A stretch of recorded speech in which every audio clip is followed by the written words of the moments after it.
کفر اسلام کی جنگ نہیں کربلا کی، کیونکہ یزید تو بڑا پکا نمازی تھا، خطبہ دیتا تھا وہ تو۔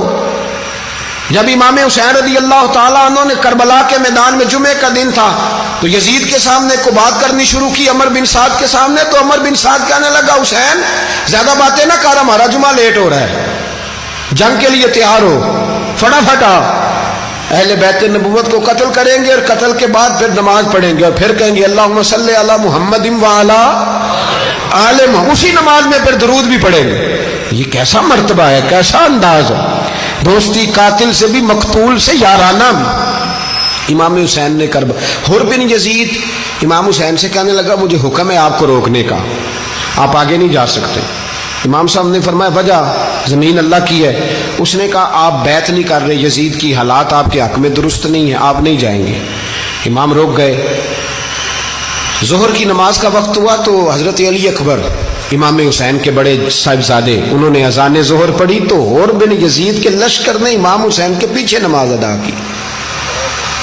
کہا بھئی تم مقابلے میں آئے ہو، نماز پیچھے پڑھتے ہو؟ کہا حضور مقابلہ تو تلواروں سے کر رہے ہیں پر ہمارا دل تو مانتا ہے نا کہ مصطفیٰ کا نواسہ بڑی شان والا ہے۔ حر بن یزید نے 3 نمازیں لشکر سمیت امام حسین کے پیچھے پڑھی ہیں، 3 نمازیں، ظہر اثر اور مغرب۔ پھر امام حسین کے سامنے شرائط پیش کی کہ آپ کو یہاں گھیر لیا گیا ہے، یہاں آپ بیعت کریں گے، یہاں آپ جنگ کریں گے، 2 ہی باتیں۔ امام حسین نے فرمایا نہیں بھائی بیعت تو میں نہیں کرتا، اس کے علاوہ تم جو کہتے ہو میں کرنے کو تیار ہوں۔ اس نے خط لکھا، عبید اللہ ابن زیاد کو ایک بندہ دوڑایا پیچھے، کوفے چند میل پہ کوفہ تھا، کہا وہ نہیں مان رہے، کیا کرنا ہے؟ تو حسین ابن علی ہے، میں زیادہ دیر انہیں روک بھی نہیں سکتا۔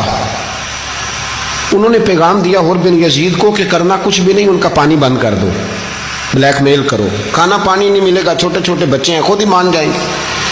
حضرت امام علی مقام کے بارے میں حر کے پاس جب یہ پیغام آیا تو حر کہنے لگا میری طبیعت نہیں مانتی حسین پر پانی بند کروں، دل نہیں مانتا۔ جب یہ لفظ کہے نا دوبارہ تو پھر عبید اللہ ابن زیاد نے عمر بن سعد کو 10,000 آدمی دے کے بھیجا، کہا حر بن یزید لچک دکھا رہا ہے حسین کے حق میں۔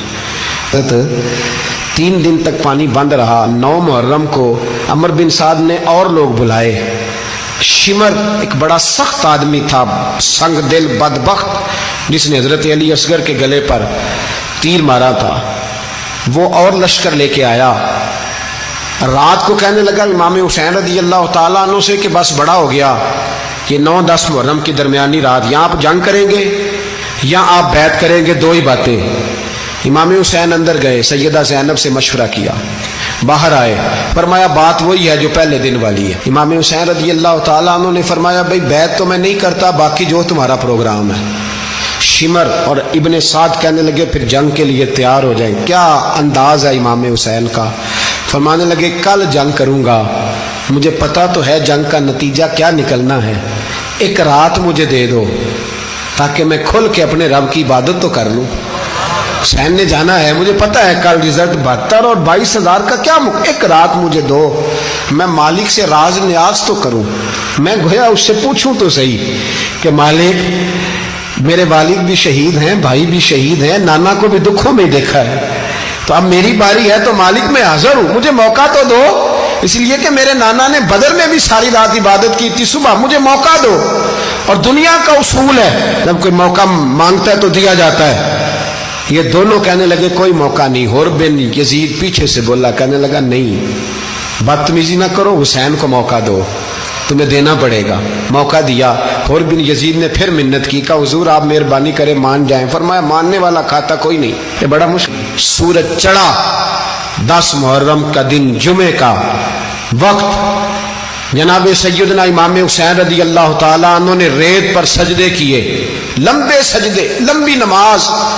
سورۃ الشمس کی آیات دوسری رکعت میں پڑھی تو سارا کربلا گونجنے لگا۔ کیا انداز تکلم تھا امام علی مقام کا۔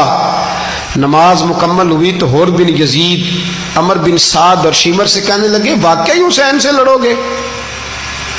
پتہ نہیں کون ہے۔ قل لا اسألکم علیہ اجرا، تم نے نہیں پڑھا؟